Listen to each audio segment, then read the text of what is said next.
നിയമ പഠന രംഗത്ത് ഒരു മുതൽക്കൂട്ടാണ് ഈ വിധി. ഇത്രയധികം താളപ്പഴകളും പാകപ്പഴകളും വന്നിട്ടുള്ള ഒരു ക്രിമിനൽ വിധി ഉണ്ടായിട്ടുണ്ടോ എന്നെനിക്ക് സംശയമാണ്. കൃത്രിമമായി ഉണ്ടാക്കിയ കേസ്, കളവായി ഉണ്ടാക്കിയ തെളിവ്, തെറ്റായി എഴുതിയ വിധി,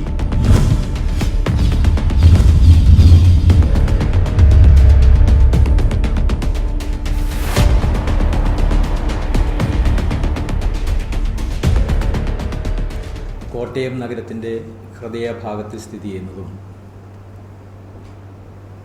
കന്യാസ്ത്രീകൾ നടത്തുന്നതുമായ ലേഡീസ് ഹോസ്റ്റലിൽ അന്തേവാസിയായിരുന്ന സിസ്റ്റർ അഭയ, 21 വയസ്സ്. സിസ്റ്റർ അഭയയുടെ മൃതദേഹം 1992 മാർച്ച് മാസം 27-ാം തീയതി പുലർച്ചെ 5 മണിക്ക് ശേഷം ഹോസ്റ്റലിനോട് തൊട്ടുരുമ്മി നിൽക്കുന്ന കിണറ്റിൽ കാണപ്പെട്ടു.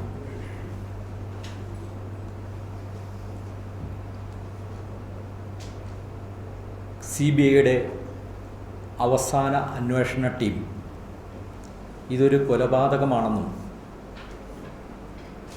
കൊലപാതകം നടത്തിയത് 1-ാം പ്രതി വൈദികനും 3-ാം പ്രതി കന്യാസ്ത്രീയും ചേർന്നാണെന്നും കോടതിയിൽ അന്വേഷണ റിപ്പോർട്ട് ഫയൽ ചെയ്തതിനെ തുടർന്ന് CBI സ്പെഷ്യൽ കോടതി അവരെ വിചാരണ ചെയ്ത് അവർ കൊലപാതകം നടത്തിയതായി തെളിഞ്ഞു എന്ന് കണ്ട് അവരെ കുറ്റക്കാരായി പ്രഖ്യാപിച്ച് 2 പേരെയും ജീവപര്യന്തം തടവിന് ശിക്ഷിച്ചു. ഇപ്പോൾ ക്രിസ്മസിൻ്റെ തലേ ദിവസം അവരെ 2 പേരെയും തുറുങ്കലിൻ്റെ അന്ധകാരത്തിലേക്ക് അവരെ പറഞ്ഞയച്ചു കോടതി. ഇവിടെ നമ്മൾ ഉദ്ദേശിക്കുന്നത് ഈ വിധിയുടെ വിശകലനം മാത്രമാണ്. അതിനപ്പുറത്തേക്ക് ഒന്നും ചിന്തിക്കുന്നില്ല. തുടക്കത്തിൽ തന്നെ പറയട്ടെ, ഈ വിധി വളരെ നല്ല ഒരു വിധിയാണെന്നാണ് എൻ്റെ അഭിപ്രായം. നിയമ പഠന രംഗത്ത് ഒരു മുതൽക്കൂട്ടാണ് ഈ വിധി. നിയമം പഠിക്കുന്ന വിദ്യാർത്ഥികൾക്കും നമ്മുടെ ജൂനിയർ അഭിഭാഷകർക്കും തുടക്കക്കാരായ നമ്മുടെ ന്യായാധിപന്മാർക്കും അവരെ പരിശീലിപ്പിക്കുന്നവർക്കും യഥാർത്ഥത്തിൽ വളരെയധികം പ്രയോജനം ചെയ്യുന്ന ഒരു വിധിയാണിത്. നമുക്കറിയാം, അസാധാരണമായ ഒരു രോഗം വന്ന് മരിക്കുമ്പോഴോ അല്ലെങ്കിൽ സാധാരണ ഒരു രോഗം വന്ന് അസാധാരണമായ രീതിയിൽ ഉള്ള ഒരു രോഗം വന്ന് മരിക്കുമ്പോഴോ അവരുടെ ശരീരഭാഗങ്ങൾ മെഡിക്കൽ കോളേജ് വിദ്യാർത്ഥികൾക്ക് പഠിക്കുന്നതിനായി എടുത്തു വയ്ക്കാറുണ്ട്. അതിൻ്റെ കാരണം എല്ലാവർക്കും അറിയാം. അവർക്ക് പഠിക്കുന്നതിനത് ഉപകരിക്കും. മേലിൽ ഇങ്ങനെയുള്ള രോഗങ്ങൾ വരാതിരിക്കുന്നതിന് ജനങ്ങളെ പഠിപ്പിക്കാൻ സാധിക്കും, ജനങ്ങൾക്ക് മുന്നറിയിപ്പ് കൊടുക്കാൻ സാധിക്കും, കരുതലെടുക്കാൻ സാധിക്കും. അതേ ഗുണമാണ് ഈ വിധിക്ക് ഇവിടെയുള്ളത്. ഇത്രയധികം താളപ്പഴകളും പാകപ്പഴകളും വന്നിട്ടുള്ള ഒരു ക്രിമിനൽ വിധി ഉണ്ടായിട്ടുണ്ടോ എന്നെനിക്ക് സംശയമാണ്. ഒരു ക്രിമിനൽ വിധിയിൽ എന്തെല്ലാം കുഴപ്പങ്ങൾ ഉണ്ടാകാമെന്ന് ഈ പറഞ്ഞ വിദ്യാർത്ഥികളെയും അഭിഭാഷകരെയും ന്യായാധിപന്മാരെയും പഠിപ്പിക്കുന്നതിന് ഏറ്റവും പ്രയോജനപ്പെടുന്ന ഒരു വിധിയാണിത്. അതുകൊണ്ടാണിത് വളരെ നല്ലതാണെന്ന് ഞാൻ പറഞ്ഞത്. നമുക്കറിയാം, ഇത് സംബന്ധിച്ച് വളരെയധികം പ്രതികരണമുണ്ടായി. ഏറ്റവും അധികം പ്രതികരണം ഈ വിധിക്ക് അനുകൂലമായിരുന്നു. ഈ വിധി കേരളത്തിലെ പൊതുസമൂഹം 2 കൈകളും നീട്ടി സ്വാഗതം ചെയ്തുവെന്നാണ് സോഷ്യൽ മീഡിയയിൽ പറഞ്ഞിട്ടുള്ളത്.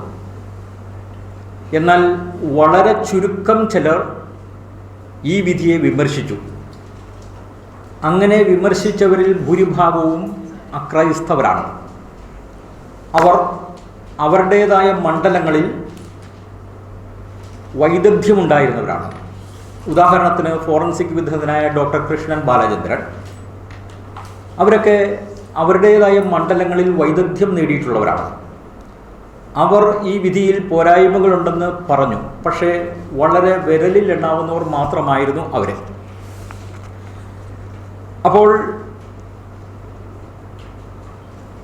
അഭിപ്രായം പറഞ്ഞവരിൽ ഭൂരിഭാഗവും സത്യത്തിൽ ഒരു വിധി എന്താണെന്ന് മനസ്സിലാക്കാതെയാണ് പറഞ്ഞിരിക്കുന്നത് എന്നാണ് എനിക്ക് തോന്നുന്നത്. ഒരു വിധി എന്ന് പറയുമ്പോൾ ക്രിമിനൽ കേസിൽ പ്രധാനമായും 3 ഭാഗങ്ങളാണുള്ളത്. അതിൻ്റെ ആദ്യ ഭാഗത്ത് കോടതിയിൽ കേസ് വന്നതുവരെയുള്ളതും വിചാരണ തുടങ്ങിയതുവരെയുള്ള നടപടിക്രമങ്ങൾ പറയും. അതിൻ്റെ അവസാന ഭാഗത്ത് അതിനെ നമ്മൾ ഉത്തരവെന്ന് പറയും. അവിടെ പ്രതികൾ കുറ്റക്കാരാണോ അല്ലെങ്കിൽ കുറ്റക്കാരല്ലയോ എന്ന് കോടതി പ്രഖ്യാപിക്കും. കുറ്റക്കാരാണെങ്കിൽ ശിക്ഷ വിധിക്കുന്നതിനും കുറ്റക്കാരല്ലെങ്കിൽ വെറുതെ വിടുന്നതിനും ഉത്തരവിറക്കുന്നു. അതാണ് ഉത്തരവിൻ്റെ ഭാഗം, അവസാന ഭാഗം.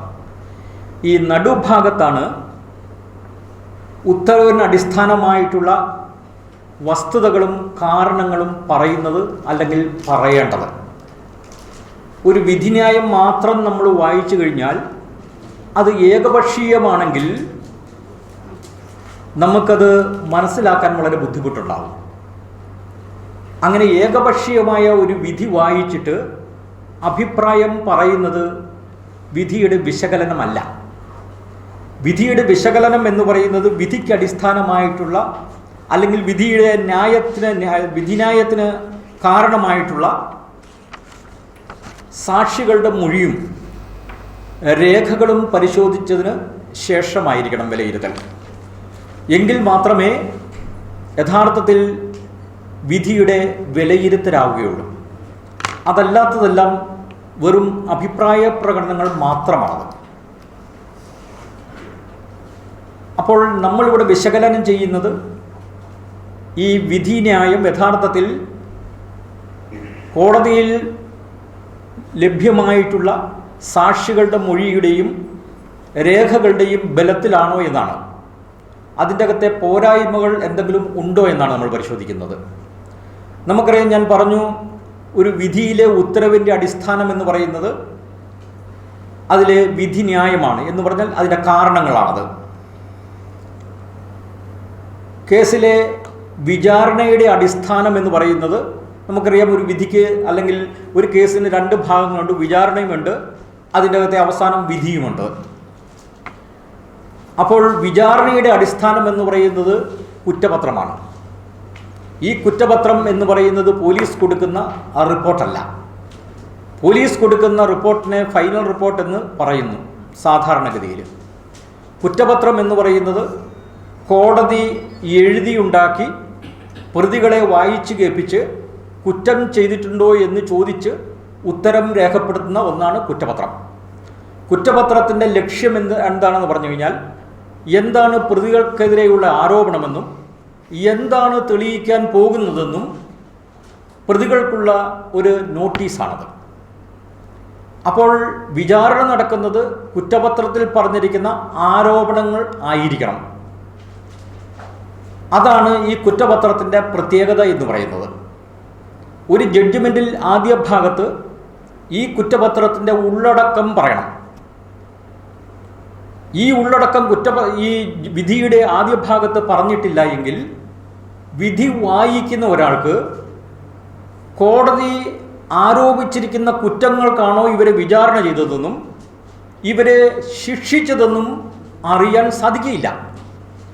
അഭയ കേസിലെ വിധിന്യായം നമ്മൾ എടുക്കുകയാണെങ്കിൽ അതിൻ്റെ അകത്ത് കുറ്റപത്രത്തെക്കുറിച്ച് ഒരക്ഷരം പോലും മിണ്ടുന്നില്ല. കുറ്റപത്രം ഇവരുടെ പേരിൽ ഉന്നയിച്ചിട്ടുള്ള കുറ്റം എന്താണെന്ന് കോടതി ഉണ്ടാക്കിയ കുറ്റപത്രം, വായിച്ചു കേൾപ്പിച്ച കുറ്റപത്രം എന്താണെന്ന് അഭയ കേസിലെ വിധിയിൽ പറയുന്നില്ല. ഒന്നാമത്തെ വീഴ്ച അതാണത്. അപ്പോൾ ഇത് വായിക്കുന്ന ഒരാൾക്ക് യഥാർത്ഥത്തിൽ കോടതി നടത്തിയ ആരോപണം നടത്തിയ കുറ്റങ്ങൾക്കാണോ ഇവരെ വിചാരണ ചെയ്തതെന്നും ശിക്ഷിച്ചതെന്നും അറിയാൻ യാതൊരു മാർഗവുമില്ല. നമുക്ക് പക്ഷേ ഒരു കാര്യം നിസ്തർക്കമാണ്. ഒരു കുറ്റപത്രം കോടതി എഴുതിയുണ്ടാക്കി 2019 ഓഗസ്റ്റ് മാസം 5-ാം തീയതി കോടതി ഒരു കുറ്റപത്രം എഴുതിയുണ്ടാക്കി. ആ കുറ്റപത്രം പ്രതികളെ വായിച്ചു കേൾപ്പിച്ചു. അവർ കുറ്റം ചെയ്തിട്ടില്ല എന്ന് പറഞ്ഞു. അത് രേഖപ്പെടുത്തിയതിന് ശേഷമാണ് വിചാരണ നടത്തിയത്. അപ്പോൾ കുറ്റപത്രം ഇല്ലാഞ്ഞിട്ടല്ല, കുറ്റപത്രമുണ്ട്. അതെഴുതാൻ അതിൻ്റെ ഉള്ളടക്കം വിധിയിൽ എഴുതിയിട്ടില്ല എന്ന് മാത്രമേ ഉള്ളൂ.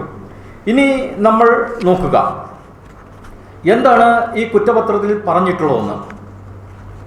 നമ്മൾ കുറ്റപത്രത്തിൽ കുറ്റം എന്താണ് ചെയ്തിരിക്കുന്നതെന്ന് പറയണമെന്ന് ഞാൻ പറഞ്ഞു. അതുകൂടാതെ ഈ കുറ്റപത്രത്തിന് അടിസ്ഥാനമാക്കിയിട്ടുള്ള സംഭവം എവിടെ വെച്ചാണ് നടന്നതെന്ന് പറയണമെന്നുണ്ട്. നമ്മൾ ക്രിമിനൽ നടപടി നിയമം 211 212 വകുപ്പുകളിലാണ് ചാർജിൽ കുറ്റപത്രത്തിൽ എന്തെല്ലാം പറയണമെന്ന് പറയുന്നത്. അതിൻ്റെ അകത്ത് സ്ഥലവും തീയതിയും സമയവും കൃത്യമായിട്ടും പറഞ്ഞിരിക്കണമെന്നുണ്ട്. എന്നാൽ അഭയ കേസിലെ കോടതിയുടെ കുറ്റപത്രത്തിൽ ഈ സംഭവം എവിടെ വെച്ച് നടന്നു എന്ന് പറഞ്ഞിട്ടില്ല. അപ്പോൾ ആദ്യത്തേത് കുറ്റപത്രം എന്താണെന്ന് വിധിയിൽ പറഞ്ഞിട്ടില്ല. രണ്ടാമത്തത് കുറ്റപത്രത്തിൽ സംഭവം എവിടെ നടന്നു എന്ന് പറഞ്ഞിട്ടില്ല എന്നുള്ളതാണ്. അപ്പോൾ ഇനി നമുക്ക് നോക്കേണ്ടത് എന്താണ് ഈ പ്രതികളുടെ പേരിൽ കോടതി വായിച്ചു കേൾപ്പിച്ച കുറ്റപത്രത്തിൽ പറഞ്ഞിട്ടുള്ളതെന്നാണ്. 3 ആരോപണങ്ങളാണ് പ്രതികളുടെ പേരിൽ ഉന്നയിച്ചിട്ടുള്ളത് കുറ്റപത്രത്തിൽ. ഒന്നാം പ്രതി വൈദികൻ, 3-ാം പ്രതി കന്യാസ്ത്രീയുടെ സഹായത്തോടു കൂടി അവിടെ അതിക്രമിച്ച് കയറി എന്നുള്ളതാണ്. അത് പോകട്ടെ, അത് നിസ്സാരമായിട്ടുള്ളൊരു കുറ്റമാണത്. രണ്ടാമത്തെ കുറ്റം എന്ന് പറയുന്നത് നമ്മൾ കേട്ടാൽ അത്ഭുതപ്പെട്ടു പോകും. ഈ പ്രതികൾ സിസ്റ്റർ അഭയെ പരിക്കേൽപ്പിച്ച് IPC 302 വകുപ്പ് അനുസരിച്ചുള്ള കുറ്റം ചെയ്തിരിക്കുന്നു എന്നുള്ളതാണത്. ഞാൻ പറഞ്ഞതിൽ വിട്ടുപോയ എന്തെങ്കിലും ഉണ്ടോ എന്ന് നിങ്ങൾ ആലോചിച്ച് നോക്കുക. ഇതൊരു കൊലപാതക കേസാണത്. ഈ കുറ്റപത്രത്തിൽ ഒരിടത്തും സിസ്റ്റർ അഭയെ കൊല ചെയ്തു എന്ന് പറഞ്ഞിട്ടില്ല. സിസ്റ്റർ അഭയെ കൊല ചെയ്തു എന്ന് പറഞ്ഞിട്ടില്ല. സിസ്റ്റർ അഭയെ പരിക്കേൽപ്പിച്ചു എന്ന് മാത്രമേ പറഞ്ഞിട്ടുള്ളൂ പ്രതികൾ. പരിക്കേൽപ്പിച്ചാൽ 302 IPC 302 വകുപ്പ് എങ്ങനെ ബാധകമാകും? അതുമാത്രമല്ല, ഒരു കുറ്റത്തിനൊരു പേര്, കുറ്റം പറയുന്ന നിയമം പറയുന്നുണ്ടെങ്കിൽ ആ പേരിൽ വേണം കുറ്റം വായിച്ചു കേൾപ്പിക്കാൻ. ഇവിടെ 302 വകുപ്പെന്ന് മാത്രമേ പറഞ്ഞിട്ടുള്ളൂ. കൊലപാതകം എന്നുള്ള വാക്ക് തന്നെ ഉപയോഗിച്ചിട്ടില്ലത്. അപ്പോൾ ഈ കുറ്റപത്രത്തിൻ്റെ പോരായ്മ നിങ്ങൾക്ക് മനസ്സിലാകും. പ്രതികളുടെ പേരിലുള്ള ആരോപണം എന്താണ്? കുറ്റപത്രത്തിൽ വായിച്ചു കേൾപ്പിച്ചെന്താണ്? പ്രതികളെ സിസ്റ്റർ അഭയെ പരിക്കേൽപ്പിച്ചു എന്ന് മാത്രമാണ് അത്. പ്രതികൾ സിസ്റ്റർ അഭയെ കൊല ചെയ്തു എന്ന് പറഞ്ഞിട്ടില്ല. വീണ്ടും നമ്മളവിടെ ഒരു വീഴ്ച കാണുകയാണത്. ഇനി നമ്മൾ 3-ാമത്തെ ആരോപണത്തിലേക്ക് വരിക.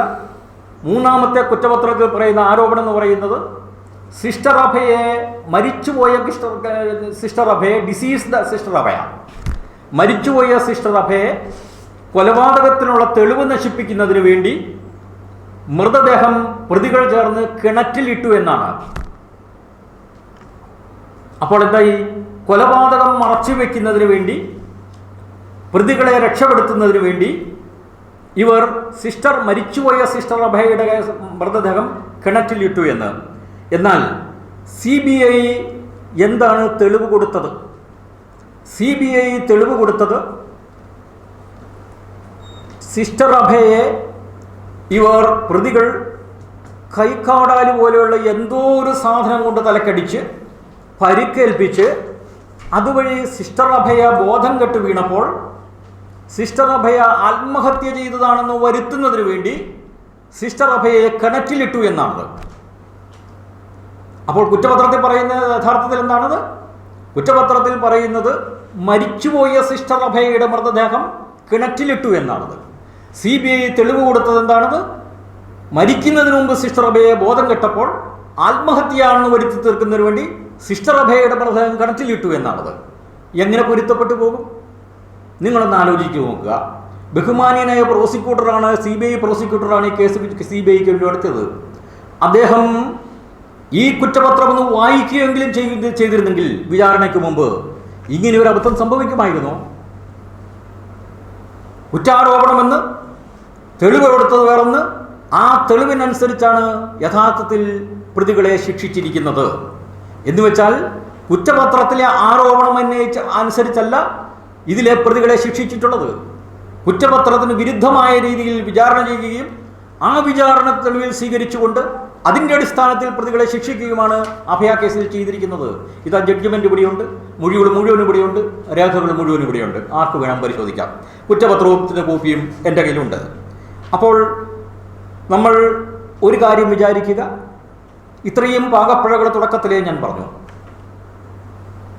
ഇതിൻ്റെ അകത്തെ കുറ്റപത്രത്തിൻ്റെ ഉള്ളടക്കം ജഡ്ജ്മെന്റിൽ പറഞ്ഞിട്ടുണ്ട് എന്ന് നമ്മൾ സങ്കല്പിക്കുക, ഒന്നാമത്തെ സങ്കല്പം. 2, കുറ്റപത്രത്തിൽ കൊലപാതകമായിരുന്നു എന്ന് പറഞ്ഞിട്ടുണ്ടെന്ന് സങ്കല്പിക്കുക. 3-മത്തത് പ്രതികളാണ് ഈ കൊലപാതകം നടത്തിയതെന്ന് നമ്മൾ സങ്കല്പിക്കുക, എന്ന് പറഞ്ഞിട്ടുണ്ടെന്ന് നമ്മൾ സങ്കല്പിക്കുക. 4-മതായിട്ട് നമ്മൾ പ്രതികൾ സിസ്റ്റർ അഭയെ പരിക്കേൽപ്പിച്ചപ്പോൾ സിസ്റ്റർ അഭയ ബോധം കെട്ട് വീണെന്നും ആത്മഹത്യ എന്ന് വരുത്തുന്നതിന് വേണ്ടിയും പ്രതികളെ രക്ഷിക്കുന്നതിന് വേണ്ടിയും തെളിവ് നശിപ്പിക്കുന്നതിന് വേണ്ടി സിസ്റ്റർ അഭയെ ജീവനോടുകൂടി ബോധക്ഷയം വന്നു കഴിഞ്ഞപ്പോൾ കിണറ്റിലിട്ടു എന്നാണ് പ്രോസിക്യൂഷൻ കേസ് എന്ന് നമ്മൾ സങ്കല്പിക്കുക. ഇനി നമുക്ക് മുന്നോട്ട് പോകാം. ഇനി നമ്മൾ മുന്നോട്ട് പോകുമ്പോൾ നമുക്കറിയാം, ഒരു വിധിന്യായത്തിൽ എന്തെല്ലാമാണ് തീരുമാനം എടുക്കേണ്ടത്, എന്തെല്ലാം വസ്തുതകളിലാണ് തീരുമാനം എടുക്കേണ്ടത് എന്നുള്ളത് ജഡ്ജ്മെന്റിൽ വ്യക്തമായിട്ട് പറയണം. അതിനെ നമ്മൾ പോയിന്റ്സ് ഫോർ ഡിറ്റർമിനേഷൻ എന്ന് പറയും. ഈ കേസിൽ പോയിന്റ്സ് ഫോർ ഡിറ്റർമിനേഷനിൽ യഥാർത്ഥത്തിൽ സിസ്റ്റർ അഭയയുടെ മരണം ഒരു കൊലപാതകമാണെന്ന് പറഞ്ഞിട്ടുണ്ടോ? അതാണല്ലോ പ്രോസിക്യൂഷൻ ആദ്യമായിട്ട് തെളിയിക്കേണ്ടത്. 2-മത് മാത്രം ആരാണ് കൊലപാതകം നടത്തിയെന്ന് തെളിയിക്കേണ്ടതുള്ളൂ.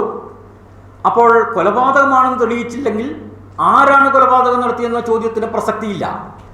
അപ്പോൾ കോടതി ഉന്നയിക്കുന്ന ചോദ്യങ്ങൾ യഥാർത്ഥത്തിൽ പോയിന്റ്സ് ഫോർ ഡിറ്റർമിനേഷൻ പ്രധാനമായിട്ടുണ്ടായിരിക്കേണ്ട ഒരു ചോദ്യം, ഇത് സിസ്റ്റർ അഭയയുടെ മരണം കൊലപാതകമാണോ, ഹോമിസൈഡ് ആണോ എന്നാണ്. നിങ്ങൾ വായിച്ചു നോക്കുക, അങ്ങനെ ഒരു പോയിന്റ് ഇതിൻ്റെ അകത്ത് കൃത്യമായിട്ടില്ല. 1-ാം ചോദ്യത്തിൽ 6 ഉപചോദ്യങ്ങളാണുള്ളത്. 6-മത്തെ ഉപചോദ്യം എന്ന് പറയുന്നത് സിസ്റ്റർ അഭയയുടെ മരണത്തെ സംബന്ധിച്ചാണത്. അതിൻ്റെ അകത്ത് വികലമായ രീതിയിൽ സിസ്റ്റർ അഭയയുടെ മരണം കൊലപാതകമാണോ എന്ന് ചോദിച്ചിട്ടുണ്ട്. ഈ പോയിന്റ്സിൽ വികലമായ രീതിയിലാണ് ഇത് ചോദിച്ചിരിക്കുന്നത്. എന്നിട്ടോ ഇത് കൊലപാതകമാണെന്ന് നമ്മുടെ ജഡ്ജി അല്ലെങ്കിൽ ഈ വിധിന്യായത്തിൽ എഴുതിയിട്ടുള്ളത്. ഈ വിധിന്യായത്തിൽ എഴുതിയിരിക്കുന്നത് ഒരൊറ്റ വാക്യമാണത്. സിസ്റ്റർ അഭയയുടെ മരണം കൊലപാതകമാണോ എന്നുള്ളതിൻ്റെ ഉത്തരം പറഞ്ഞിരിക്കുന്നത് ഒറ്റ വാക്യത്തിലാണത്. 1-ാം ചോദ്യത്തിൽ 1 മുതൽ 5 വരെയുള്ള ഉപചോദ്യങ്ങൾക്ക് ഉത്തരമായി ഞാൻ കണ്ടിട്ടുള്ള കണ്ടെത്തലുകളുടെ വെളിച്ചത്തിൽ ഇത് ഒരു കൊലപാതകമാണെന്ന് തെളിയിച്ചിരിക്കുന്നു എന്നാണ് വിധിന്യായത്തിൽ പറഞ്ഞിരിക്കുന്നത്. അങ്ങനെയുണ്ടെങ്കിൽ 1-ാം ചോദ്യത്തിൽ 1 മുതൽ 5 വരെയുള്ള ഉപചോദ്യങ്ങൾ എന്താണ് പറയുന്നത്? യഥാർത്ഥത്തിൽ ഇവയൊന്നും സിസ്റ്റർ അഭയയുടെ മരണം കൊലപാതകത്തിലേക്ക് നയിക്കുന്ന ഒരു ചോദ്യവുമില്ല. സിസ്റ്റർ അഭയയ്ക്ക് പരിക്ക് പറ്റിയിരുന്നോ, സിസ്റ്റർ അഭയയ്ക്ക് മാനസികാസ്വസ്ഥത ഉണ്ടായിരുന്നോ, ഇതെല്ലാമാണ് ഇതിൻ്റെ അകത്ത് ചോദിച്ചിരിക്കുന്നത്. പരിക്കിൻ്റെ സ്വഭാവം എന്താണ്, ഇതെല്ലാമാണെന്ന്.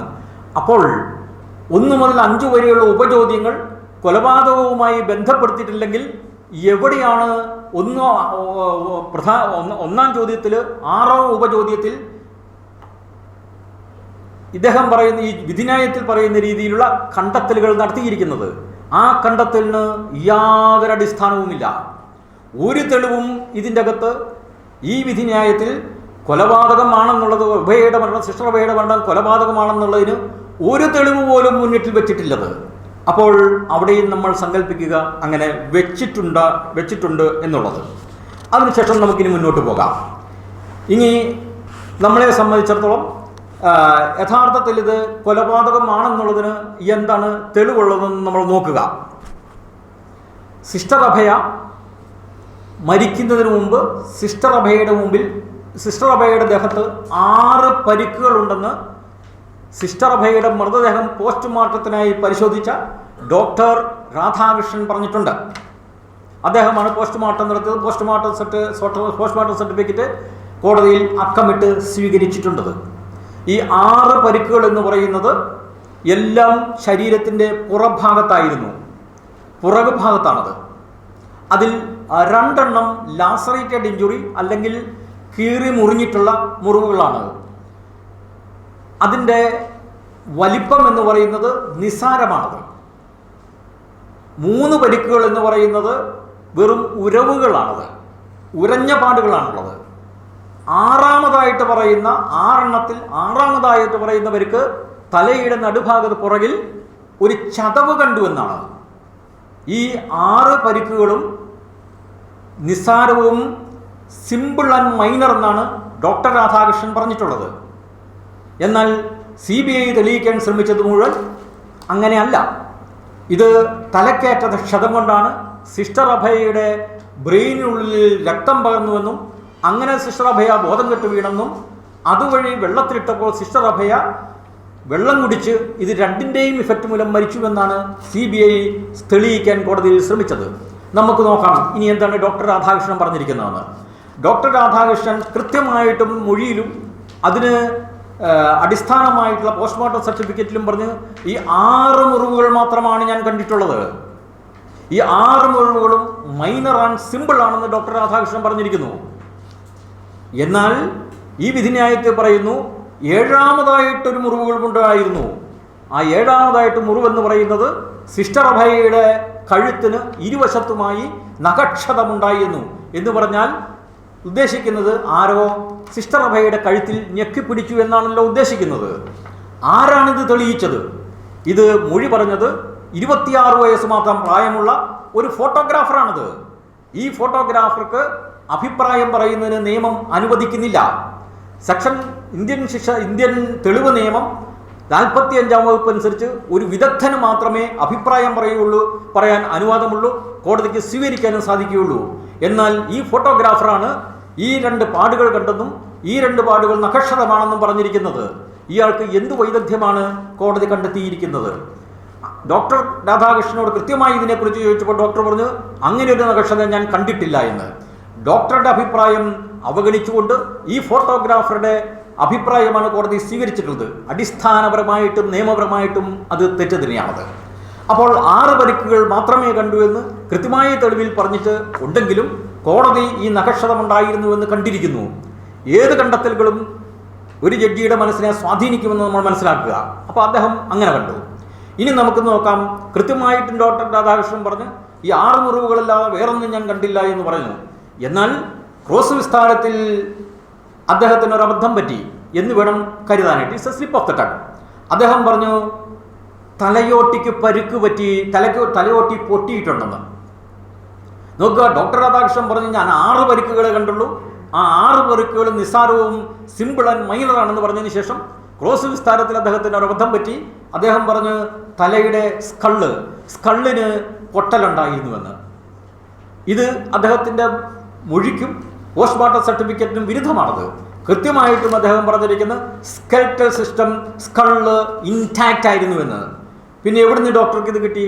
അതൊരു സ്ലിപ്പ് ഓഫ് ദ ടങ് ആണത്. പക്ഷേ ഇതൊന്നും വിധിന്യായത്തിൽ പരിഗണിക്കാതെ സിസ്റ്റർ അഭയയുടെ തലയോട്ടിക്ക് പൊട്ടലുണ്ടായിരുന്നുവെന്ന് കൃത്യമായി വിധിന്യായത്തിൽ പറഞ്ഞിരിക്കുന്നത് യഥാർത്ഥത്തിലൊരു തെറ്റ് തന്നെയാണെന്നാണ് എൻ്റെ അഭിപ്രായം. ഇനി എന്താണ് യഥാർത്ഥത്തിൽ CBI തെളിയിക്കാൻ ശ്രമിച്ചതെന്ന് നമുക്ക് നോക്കാം. മുൻപ് പറഞ്ഞതുപോലെ തന്നെ CBIയുടെ ശ്രമം മുഴുവനും സിസ്റ്റർ അഭയെ കൈക്കോടാലി കൊണ്ടുള്ള എന്തോ ഒരു സാധനം കൊണ്ട് തലക്കടിച്ച് പരിക്കേൽപ്പിച്ചപ്പോൾ സിസ്റ്റർ അഭയെ ബോധം കെട്ട് വീണെന്നും ആ ബോധം കെട്ട് വീണപ്പോൾ സിസ്റ്റർ അഭയ ആത്മഹത്യ ചെയ്യാണെന്ന് വരുത്തി തീർക്കുന്നതിന് വേണ്ടി സിസ്റ്റർ അഭയ ജീവനോടുകൂടി വെള്ളത്തിലിട്ടുവെന്നും അങ്ങനെ സിസ്റ്റർ അഭയ വെള്ളം കുടിച്ചും തലച്ചോറിലുണ്ടായ രക്തസ്രാവം മൂലവും ഇതിൻ്റെ 2ൻ്റെയും കമ്പൈൻഡ് ഇഫക്റ്റ് മൂലം മരിച്ചു എന്നാണ് യഥാർത്ഥത്തിൽ CBI തെളിയിക്കാനായിട്ട് ശ്രമിച്ചത്. ഡോക്ടർ രാധാകൃഷ്ണനോട് ഇത് സംബന്ധിച്ച് വീണ്ടും ചോദിച്ചപ്പോൾ ഡോക്ടർ രാധാകൃഷ്ണൻ കൃത്യമായിട്ട് പറഞ്ഞ് ഇത് വെള്ളം കുടിച്ച് മാത്രം മരിച്ചതാണെന്ന് കൃത്യമായിട്ട് ഡോക്ടർ രാധാകൃഷ്ണൻ പറഞ്ഞ് പോസ്റ്റ്മോർട്ടം സർട്ടിഫിക്കറ്റിലും അങ്ങനെ തന്നെയാണ് പറഞ്ഞിരിക്കുന്നത്. എന്നാൽ CBIയുടെ ബഹുമാനപ്പെട്ട പ്രോസിക്യൂട്ടർ ഇദ്ദേഹത്തെ നിരന്തരമായിട്ട് ഈ ചോദ്യം പിന്നെയും ചോദിച്ച് അദ്ദേഹം സാക്ഷിക്കൂടിൽ നിന്ന് എങ്ങനെയെങ്കിലും ഇറങ്ങി രക്ഷപ്പെട്ടാൽ മതി എന്ന് കരുതി അദ്ദേഹം അവസാനം പറഞ്ഞു അങ്ങനെയുമാകാം. അങ്ങനെ ഡോക്ടർ രാധാകൃഷ്ണൻ പ്രോസിക്യൂട്ടർ പറഞ്ഞതുപോലെ ആകാം പോലെയും ആകാം എന്ന് പറഞ്ഞതിന് ശേഷം സാക്ഷിക്കൂടിൽ നിന്ന് രക്ഷപ്പെടുകയുണ്ടായത്. അങ്ങനെയും ആകാമെന്ന് പറഞ്ഞാൽ അത് തെളിവാണോ? അങ്ങനെയും ആകാമെന്ന് പറഞ്ഞാൽ അത് തെളിവല്ലത്, അതൊരു സാധ്യത മാത്രമാണത്. ഒരു പ്രോസിക്യൂട്ടറോ ഒരു ക്രോസ് വിസ്താരം നടത്തുന്ന അഭിഭാഷകനോ നടത്തുന്ന സജഷൻസ് കേസിൽ തെളിവല്ല, അത് തെളിവല്ലത്. പക്ഷേ ഇവിടെ അത് തെളിവായിട്ട് സ്വീകരിക്കപ്പെട്ടു. അപ്പോൾ ഡോക്ടർ രാധാകൃഷ്ണൻ കൃത്യമായിട്ട് പറഞ്ഞിരിക്കുന്നത് ഇത് വെള്ളം കുടിച്ച് മാത്രം മരിച്ചതാണ് എന്ന്. ഇനി നമുക്ക് ഡോക്ടർ രാധാകൃഷ്ണൻ്റേതല്ലാതെ ഒരു അഭിപ്രായവും ഈ കേസിൽ വന്നിട്ടുണ്ട്. ആ കേസിൽ വന്നിരിക്കുന്നത് PW 31 സാക്ഷിയായിട്ട് വിസ്തരിച്ച ഡോക്ടർ കന്ദസ്വാമിയാണത്. അദ്ദേഹം ഒരു ഫോറൻസിക് വിദഗ്ധനാണെന്നാണ് പറയപ്പെടുന്നത്. ഡോക്ടർ കന്ദസ്വാമിയെ ചെയ്തിരിക്കുന്നത് എന്താണെന്ന് പറഞ്ഞു കഴിഞ്ഞാൽ, അദ്ദേഹം മനുഷ്യൻ്റെ ഒരു കോലമുണ്ടാക്കി കിണറ്റിലേക്ക് ഇട്ടിട്ട് അങ്ങനെ വീണാൽ മരിക്കുമോ ഇങ്ങനെ വീണാൽ കൊലപാതകമാകുമോ എന്ന് തീരുമാനിക്കുന്ന ഡമ്മി പരീക്ഷണമാണത്. ഈ ഡമ്മി പരീക്ഷണം ആദ്യമായി കേരളത്തിൽ നടത്തിയത് എനിക്ക് തോന്നുന്നു നമ്മുടെ പോളക്കുളത്ത് പീതാംബരൻ വധക്കേസിലാണത്. അത് നിരാകരിച്ചു. കാരണം ജീവനുള്ള ഒരു മനുഷ്യൻ വീഴുന്നതും കോലം വീഴുന്നതും തമ്മിൽ എപ്പോഴും വ്യത്യസ്തമായിരിക്കും, സ്വീകാര്യമല്ലത്. അത് അവരുടെ ആവശ്യത്തിന് വേണ്ടി അവർക്ക് ഉപയോഗിക്കാം, പക്ഷേ കോടതിയിൽ തെളിവായിട്ട് അത് ഉപയോഗിക്കാൻ പാടില്ല. ഇതാണ് ഡോക്ടർ കന്ദസ്വാമി നടത്തിയ ഏക പരീക്ഷണം. ഈ ഡോക്ടർ കന്ദസ്വാമി അഭയയുടെ മൃതദേഹം കണ്ടിട്ട് പോലുമില്ല. അങ്ങനെയുള്ള ഒരാൾ പറഞ്ഞ് സിസ്റ്റർ അഭയ മരിക്കാൻ കാരണം രക്തസ്രാവം മൂലമാണത്, അത് ഹെമറേജ്. അങ്ങനെ തലയ്ക്ക് ഏറ്റ പരിക്കിൻ്റെ കാഠിന്യം മൂലം സിസ്റ്റർ അഭയയുടെ ബ്രെയിൻ മുഴുവനും രക്തം കൊണ്ട് നിറഞ്ഞു. അതിൻ്റെയും വെള്ളത്തിലിട്ടപ്പോൾ വെള്ളം കുടിച്ചതിൻ്റെയും കമ്പൈൻഡ് ഇഫക്റ്റാണ് സിസ്റ്റർ അഭയയുടെ മരണത്തിന് കാരണമെന്ന് കന്ദസ്വാമി പറഞ്ഞ്. കന്ദസ്വാമിയുടെ മൊഴി എന്ന് പറയുന്നത് അതിലെഴുതിയിരിക്കുന്ന പേപ്പറിൻ്റെ വില പോലും സത്യത്തിൽ നിയമത്തിൽ കൊടുക്കാൻ സാധിക്കുകയില്ലത്. കാരണം അത് മൃതദേഹം പോലും കാണാത്ത ഒരാളുടെ അഭിപ്രായമാണത്. സുപ്രീം കോടതി കൃത്യമായിട്ട് അത് പറഞ്ഞിട്ടുണ്ട്. മൃതദേഹം കണ്ട ഒരു ഡോക്ടറുടെ അഭിപ്രായവും മൃതദേഹം കാണാത്തവരുടെ ഡോക്ടറുടെ അഭിപ്രായവും തമ്മിൽ പൊരുത്തക്കേട് വരുമ്പോൾ മൃതദേഹം കണ്ട ഡോക്ടറുടെ മൊഴി വേണം സ്വീകരിക്കേണ്ടതെന്ന് സുപ്രീം കോടതി പറഞ്ഞിരിക്കുന്നത്. പക്ഷേ ഈ വിധിന്യായത്തിൽ സുപ്രീം കോടതിയുടെ ആ ജഡ്ജ്മെൻറ്റ് യഥാർത്ഥത്തിൽ അവഗണിക്കപ്പെട്ടു. സിസ്റ്റർ അഭയയുടെ മരണകാരണം എന്താണെന്ന് കൃത്യമായിട്ടുള്ള പറഞ്ഞിട്ടുള്ളത് ഡോക്ടർ രാധാകൃഷ്ണൻ മാത്രമാണത്. ഡോക്ടർ രാധാകൃഷ്ണൻ പറഞ്ഞിരിക്കുന്നത് തലക്കേറ്റ പരിക്കേറ്റൊന്നുമല്ല, സിസ്റ്റർ വെള്ളം കുടിച്ച് മാത്രമാണ് മരിച്ചിട്ടുള്ളതെന്ന്. ഇനി നമുക്കൊരു കാര്യം ചെയ്യാം, നമുക്ക് ഒരു കാര്യം കൂടെ നമുക്ക് സങ്കല്പിക്കാം. ഇവർ പറയുന്നത് പോലെ സിസ്റ്റർ അഭയയ്ക്ക് തലയ്ക്ക് ക്ഷതമേറ്റുവെന്നും ബോധക്ഷയമുണ്ടായെന്നും അങ്ങനെ വെള്ളം കുടിച്ചും തലക്കേറ്റ ക്ഷതം മൂലവും മരിച്ചുവെന്ന് നമ്മൾ സങ്കല്പിക്കുക. വീണ്ടും നമ്മൾ സങ്കല്പമാണ് അവിടെ. അങ്ങനെ വരുമ്പോൾ ആരാണ് ഇത് ചെയ്തതെന്നാണ് അടുത്ത ചോദ്യം. നമ്മൾ തുടക്കത്തിലേ പറഞ്ഞ് ആദ്യം ഇത് കൊലപാതകമാണെന്ന് തെളിയിക്കണം. കൊലപാതകമാണെന്ന് തെളിയിച്ചാൽ മാത്രമേ പ്രതികളാണോ ഇത് ചെയ്തതെന്ന് ചോദ്യത്തിന് പ്രസക്തിയുള്ളതെന്ന്. ഇവിടെ കൊലപാതകമാണെന്ന് തെളിയിക്കുന്നതിന് പ്രോസിക്യൂഷൻ അപ്പാടെ പരാജയപ്പെട്ടിരിക്കുന്നത്. എങ്കിലും അങ്ങനെ തെളിയിച്ചു എന്ന് നമ്മൾ സങ്കല്പിച്ചുകൊണ്ട് വിധിന്യായത്തിൽ സങ്കല്പിച്ചിരിക്കുന്നത് പോലെ നമ്മൾ സങ്കല്പിച്ചുകൊണ്ട് നമുക്ക് ഇതാരാണ് ചെയ്തതെന്നുള്ളതിന്, പ്രതികളാണോ ചെയ്തതെന്നുള്ളതിന് തെളിവുണ്ടോ എന്ന് നമുക്ക് പരിശോധിക്കാം. മുൻപിലേ ഞാൻ പറഞ്ഞു ഇതിൻ്റെ സംഭവ സ്ഥലം എവിടെയാണെന്ന് കുറ്റപത്രത്തിൽ കാണിച്ചിട്ടേയില്ല എന്ന്. എങ്കിലും നമുക്കൊരു കാര്യം അനുമാനിക്കാം, ഈ സംഭവം നടക്കുന്നത് ഹോസ്റ്റലിൻ്റെ അടുക്കള ഭാഗത്ത് വെച്ചാണ്. അത് ന്യായമായും മറ്റു പല കാര്യങ്ങൾ കൊണ്ടും നമുക്കത് കൃത്യമായിട്ട് മനസ്സിലാവും. ഈ അടുക്കള ഭാഗത്ത് വെച്ചാണ് ഇത് സംഭവം നടന്നിരിക്കുന്നതെന്ന്. അപ്പോൾ ഇതിൻ്റെ കൃത്യസ്ഥലം അടുക്കളയാണെന്ന്, ഹോസ്റ്റലിൻ്റെ അടുക്കളയാണെന്ന് നമ്മൾ അനുമാനിച്ച് നമുക്ക് മുന്നോട്ട് പോകാം. ഇതിൻ്റെ അകത്ത് 2 പ്രതികളാണ് ഉള്ളത്. ഒന്നാം പ്രതി വൈദികനും 3-ാം പ്രതി കന്യാസ്ത്രീയും. 1-ാം പ്രതി വൈദികനെതിരായിട്ട് നിരത്തിയിരിക്കുന്ന CBI നിരത്തിയിരിക്കുന്ന തെളിവുകൾ 2ആണ്. ഒന്ന്, ഈ വൈദികനെ സംഭവത്തിൻ്റെ അന്ന് പുലർച്ചെ ഈ 5 നില കെട്ടിടത്തിൻ്റെ, ഹോസ്റ്റൽ കെട്ടിടത്തിൻ്റെ 5 ടെറസിൻ്റെ മുകളിൽ ഈ വൈദികനും മറ്റൊരു വൈദികനും കൂടെ കാണപ്പെട്ടു. 2ാമത് പറഞ്ഞിരിക്കുന്ന തെളിവെന്ന് പറയുന്നത് ഈ വൈദികൻ ചില കാര്യങ്ങൾ ഒരു സാക്ഷിയോട് സമ്മതിച്ചിരിക്കുന്നു. ഇത് 2 തെളിവുകൾ മാത്രമാണ് ഈ 1-ാം പ്രതി വൈദികനെതിരെ CBI നിരത്തിയിരിക്കുന്നത്. ഇതിൽ നമുക്ക് ഒന്നാമത്തെ തെളിവ് നമുക്ക് പരിശോധിക്കാം. CBI ആദ്യം വിസ്തരിച്ചത് അച്ഛൻ്റെ സാന്നിധ്യം, വൈദികൻ്റെ ഒന്നാം പ്രതി വൈദികൻ്റെ സാന്നിധ്യം തെളിയിക്കുന്നതിന് വേണ്ടി ആദ്യം വിസ്തരിച്ചത് രണ്ടാം സാക്ഷി PW2 സഞ്ജു മാത്യുവിനെയാണത്. സഞ്ജു മാത്യു എന്ന് പറയുന്നത് ഈ ഹോസ്റ്റലിൻ്റെ തൊട്ടടുത്ത് താമസക്കാരനാണത്. ഈ സഞ്ജു മാത്യുവിലൂടെ CBI തെളിയിക്കാൻ ശ്രമിച്ചത് രാത്രി 12-നും 12-നും ഇടയ്ക്ക് ഈ വൈദികനും മറ്റൊരു വൈദികനും കൂടെ സ്കൂട്ടറിൽ അവിടെ എത്തിയെന്നാണത്. സഞ്ജു പറഞ്ഞു അങ്ങനെ ഒരു സംഭവം ഉണ്ടായിട്ടില്ല എന്ന്. ആ അധ്യായം, ആ തെളിവ് അതോടെ അവസാനിച്ചിരിക്കുന്നു. വേറൊന്നും അതിൻ്റെ അകത്തില്ല. രണ്ടാമത് പ്രോസിക്യൂട്ടർ അല്ലെങ്കിൽ CBI വിസ്തരിച്ചിട്ടുള്ളത് PW3 അടക്ക രാജുവിനെയാണത്. അടക്ക രാജുവിനെ വിസ്തരിച്ചത് രാവിലെ 4-നും 4:30-നും ഇടയ്ക്ക് അടക്ക രാജു അടുത്ത പറമ്പിൽ എത്തി ഒരു കൊക്കോ മരത്തിൻ്റെ ചുവട്ടിൽ നിൽക്കുമ്പോൾ ഈ ഒന്നാം പ്രതി വൈദികനും മറ്റൊരു വൈദികനും കൂടി 5 നില കെട്ടിടത്തിൻ്റെ ടെറസിൽ ടോർച്ചടിച്ച് നിൽക്കുന്നത് കണ്ടു. ആരെങ്കിലും ശ്രദ്ധിക്കുന്നുണ്ടോ എന്ന് നോക്കി. ഇത് തെളിയിക്കുന്നതിന് വേണ്ടിയാണ് PW3 അടക്ക രാജുവിനെ CBI വിസ്തരിച്ചത്. അപ്പോൾ നമ്മൾ അത് ശരിയാണെന്നങ്ങ് അനുമാനിക്കുക. ആദ്യം എല്ലാം നമ്മൾ സങ്കല്പിക്കുക, അനുമാനമല്ല സങ്കല്പിക്കുക. അങ്ങനെയുണ്ടെങ്കിൽ ഞാനൊരു കാര്യം ചോദിക്കട്ടെ. ഈ 5 നില കെട്ടിടത്തിൻ്റെ ടെറസിൽ നിന്നുകൊണ്ട് ഒരാൾ ലൈറ്റ് അടിച്ചു കഴിഞ്ഞാൽ താഴെ കൊക്കോമരത്തിൻ്റെ പടർന്ന് പന്തലിച്ച് നടക്കുന്ന കൊക്കോമരമെന്ന കേസിൽ തെളിവിൽ വന്നിട്ടുണ്ട്. ഇതിൻ്റെ ചോട്ടിൽ പമ്മിയിരിക്കുന്ന ഒരാളെ കാണാൻ സാധിക്കുമോ? കാണാൻ സാധിക്കുകയില്ലത്. മറ്റൊന്ന് വിചാരിക്കുക, ഞാൻ പാതിരാത്തേക്ക് ഒരാളുടെ മുഖത്തേക്ക് ലൈറ്റ് അടിക്കുകയാണെങ്കിൽ അയാൾക്ക് എന്നെ കാണാൻ സാധിക്കുമോ? എനിക്ക് അയാളെ കാണാൻ സാധിക്കുമോ? ഒരിക്കലും ലൈറ്റ് അടിക്കുന്ന എന്നെ കാണാനായി സാധിക്കുകയില്ല. എനിക്ക് ആരുടെ മുഖത്തേക്ക് ലൈറ്റ് അടിക്കുന്നു അയാളെ കാണാൻ സാധിക്കും. ഈ സാമാന്യ ബുദ്ധി പോലും CBIക്ക്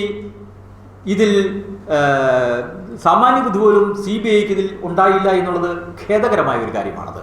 അപ്പോൾ ഇനി എന്താണ് അടക്ക രാജു മൊഴി കൊടുത്തിരിക്കുന്നത് നോക്കുക.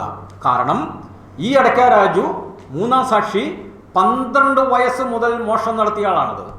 ഇവിടെ ഈ സംഭവ ദിവസം അയാൾ ഈ ഹോസ്റ്റലിൽ വന്നതിൻ്റെ കാരണം തന്നെ മോഷണം നടത്തുന്നതിന് വേണ്ടിയിട്ടാണ്. എന്ന് പറഞ്ഞാൽ he is an accomplished thief. അയാളൊരു പെർഫെക്റ്റ് തീഫാണ്. അയാൾ ദശാബ്ദങ്ങളായി മോഷണം നടത്തുന്ന ഒരു വിദ്വാനാണ്. അയാളെ കോടതി പറഞ്ഞിരിക്കുന്നത് വിശുദ്ധനും വിശ്വസ്തനും സത്യസന്ധനുമായ ഒരു സാക്ഷിയാണെന്നാണത്. അത് ശരിയാണോ എന്ന് നമുക്കൊന്ന് പരിശോധിക്കാം, നമുക്ക് നോക്കാം. അപ്പോൾ പ്രോസിക്യൂഷൻ കേസ് എന്താണത്?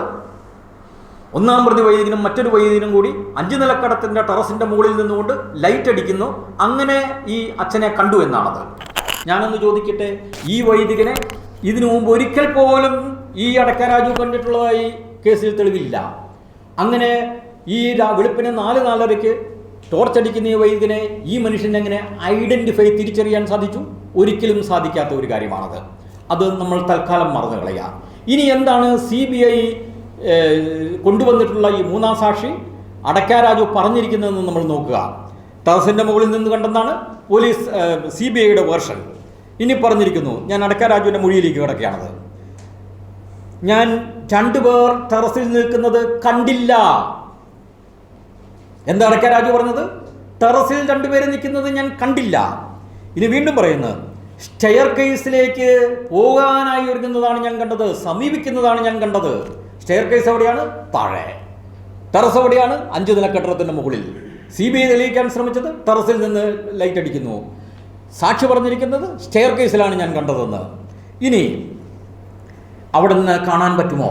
നോക്കുക, ടെറസിൽ നിൽക്കുന്നവരെ കാണാൻ പറ്റില്ല. അപ്പോൾ ടെറസിലാണ് ഇവർ നിന്നിരുന്നെങ്കിൽ, വൈദികർ നിന്നിരുന്നെങ്കിൽ ഇയാൾക്ക് കാണാൻ പറ്റിയിട്ടില്ല. അപ്പോൾ പിന്നെ എങ്ങനെയാണ് ഒന്നാം പ്രതിക്കെതിരെ തെളിവാകുന്നത്? അപ്പോൾ ഒന്നാം പ്രതിയെ കണ്ടു എന്ന് പറയുന്നത് കളവാണ്. ഇനിയും നോക്കുക.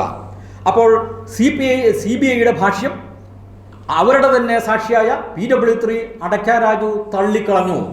ഈ തള്ളിക്കളഞ്ഞതിന് ശേഷം, എന്നിട്ടും ഇതെല്ലാം കഴിഞ്ഞതിന് ശേഷവും വിധിന്യായത്തിൽ പറയുന്നത് അടക്ക രാജു ടെറസിൽ വെച്ച് ഈ വൈദികരെ നിൽക്കുന്നത് കണ്ടു എന്നാണത്. എന്താണ് അതിൻ്റെ അടിസ്ഥാനം? അപ്പോൾ വിധിന്യായത്തിൽ യാതൊരു അടിസ്ഥാനവുമില്ല. അടിസ്ഥാനമില്ലെന്ന് മാത്രമല്ല, സാക്ഷിയുടെ മൊഴിക്ക് വിരുദ്ധമായിട്ടാണ് ഫൈൻഡിങ് വന്നിരിക്കുന്നത്, കോടതിയുടെ കണ്ടെത്തൽ വന്നിരിക്കുന്നത്. ഇനി അടുത്ത പറമ്പിലെ കൊക്കോയുടെ ചോട്ടിൽ വന്നപ്പോഴാണ് ഈ ലൈറ്റ് അടിക്കുന്നത് എവിടെ നിന്നും ആയിക്കോട്ടെ, ലൈറ്റ് അടിക്കുന്നത് കണ്ടു എന്ന് അടക്കാ രാജു പറഞ്ഞിരിക്കുന്നത്. അങ്ങനെ അടക്കാ രാജു ലൈറ്റ് അടിക്കുന്നത് കണ്ടപ്പോൾ മോഷ്ടിക്കാൻ വന്ന അടക്കാ രാജു എന്തു ചെയ്തു? അടക്കാ രാജു തന്നെ പറയുന്നത്, ടോർച്ചടിക്കുന്നത് കണ്ട് അപ്പോൾ തന്നെ ഞാൻ സ്ഥലം വിട്ടു മോഷ്ടിക്കാതെ. പ്രോസിക്യൂഷൻ തെളിയിക്കാൻ ശ്രമിച്ചത് എന്താണെന്ന് അറിയാമോ? അയാൾ അവിടെ പമ്മിയിരുന്ന് 5 മണി വരെ.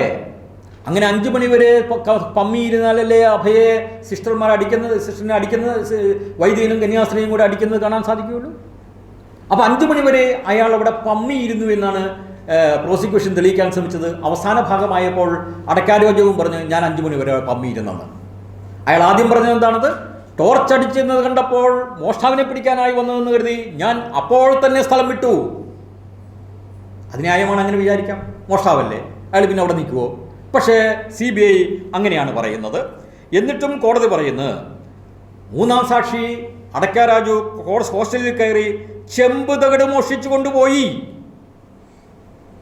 നോക്കുക, അടക്കാ രാജു പറഞ്ഞിരിക്കുന്ന മൊഴി എന്താണത്? ആദ്യം പറഞ്ഞത് ഞാൻ മോഷ്ടിക്കാതെ അപ്പോൾ തന്നെ അവിടെ നിന്ന് സ്ഥലം വിട്ട് ടോർച്ചടിക്കുന്നത് കണ്ടപ്പോഴേക്ക്, കാരണം ഞാൻ മോഷ്ടാവാണ്, അവരും പിടിക്കും.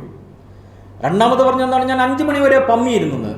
അയാൾ കൃത്യമായിട്ട് പറഞ്ഞു ഞാൻ അന്ന് ഒരു മോഷണവും നടത്തിയില്ല, കാരണം ഇവർ രണ്ടുപേരും അവിടെ നിൽക്കുന്നത് കാരണം. എന്നാൽ കോടതിയുടെ കണ്ടെത്തൽ എന്താണത്?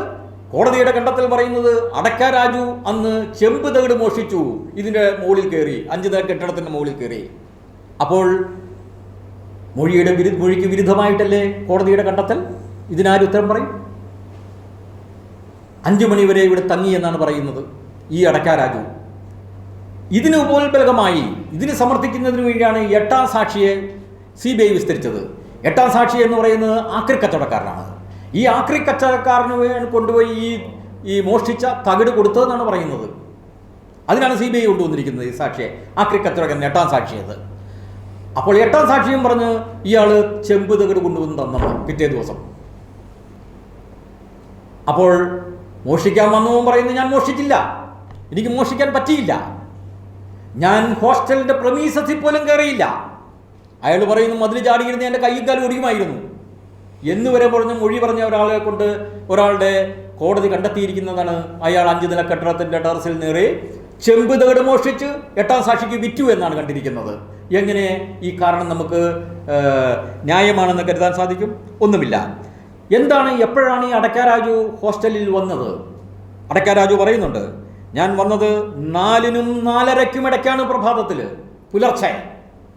കാരണം ആ സമയം എല്ലാവരും ഗാഠമായിട്ട് ഉറങ്ങുന്ന സമയമാണ്. അപ്പോൾ 4-നും 4:30-ക്കും ഇടയ്ക്കാണ് ഇയാൾ വന്നിരിക്കുന്നത്. 5 മണി വരെ അയാളെ പമ്മിയിരുന്നു എന്ന് വിചാരിക്കുക. കോടതിയുടെ കണ്ടെത്തൽ എന്താണെന്നോ? കോടതി പറഞ്ഞിരിക്കുന്നത് അടക്കാ രാജു 3-നും 3:30-ക്കും അവിടെ എത്തി. വിധിന്യായത്തിൻ്റെ 112-ാം പേജിൽ പറയുന്നു. അടക്കാ രാജു പറയുന്നത് ഞാൻ വന്നത് 4-നും 4:30-ക്കും ഇടയ്ക്കാണ്. കോടതി പറയുന്നല്ല അയാൾ 3-നും 3:30-ക്കും വന്നിടക്കുന്നത്. ഇതാണ് അടക്കാ രാജുവിൻ്റെ മൊഴി എന്ന് നമുക്ക് കാണാൻ സാധിക്കും. എന്ന് വെച്ചാൽ CBI എന്തിനു വേണ്ടി ഇയാൾ വിസ്തരിച്ചോ അത് ഇയാൾ തള്ളി പറഞ്ഞു. അടക്കാ രാജു ആദ്യ അവസാനം കളവ് പറഞ്ഞു. നമുക്കറിയാം, ഈ വിധി മുഴുവൻ വായിച്ചു കഴിഞ്ഞാൽ, ഞാൻ ആദ്യമേ പറഞ്ഞ് വിധി മാത്രം വായിക്കുന്നവൻ വിധി ഏകപക്ഷീയമാണെങ്കിൽ അത് ശരിയോ തെറ്റോ എന്ന് മനസ്സിലാക്കാൻ സാധിക്കുകയില്ലെന്ന്. ആ അപകടം ഇവിടെ പറ്റിയിരിക്കുന്നു. അടക്കാ രാജു ഇത്രയെല്ലാം മൊഴിക്ക് വിരുദ്ധമായി, കേസിന് വിരുദ്ധമായി അടക്കാ രാജു പറഞ്ഞു. ഈ അടക്കാ രാജുവിനെ ക്രോസ് എക്സാമിൻ ചെയ്തത്, ക്രോസ് വിസ്താരം നടത്തിയത് പ്രഗത്ഭനായ അഭിഭാഷകൻ, ക്രിമിനൽ അഭിഭാഷകൻ രാമൻ പിള്ളയാണ്. അതുപോലെ തന്നെ സമർത്ഥനായ ക്രിമിനൽ വക്കീൽ ജോസാണ് സിസ്റ്ററിന് വേണ്ടി ഹാജരായത്. ഇവർ രണ്ടുപേരും കൂടി പ്രോസിക്യൂഷൻ സാക്ഷികളെ സമൂലം പറിച്ചെറിഞ്ഞു, കശക്കിയെറിഞ്ഞു. എന്നിട്ടും കോടതി പറയുന്നു ഇവർ സത്യസന്ധരായ സാക്ഷികളാണ്, ക്രോസ് എക്സാമിനിൽ ഇവരെ ഒന്ന് കുലുക്കാൻ പോലും പറ്റിയില്ലെന്നാണ് പറയുന്നത്.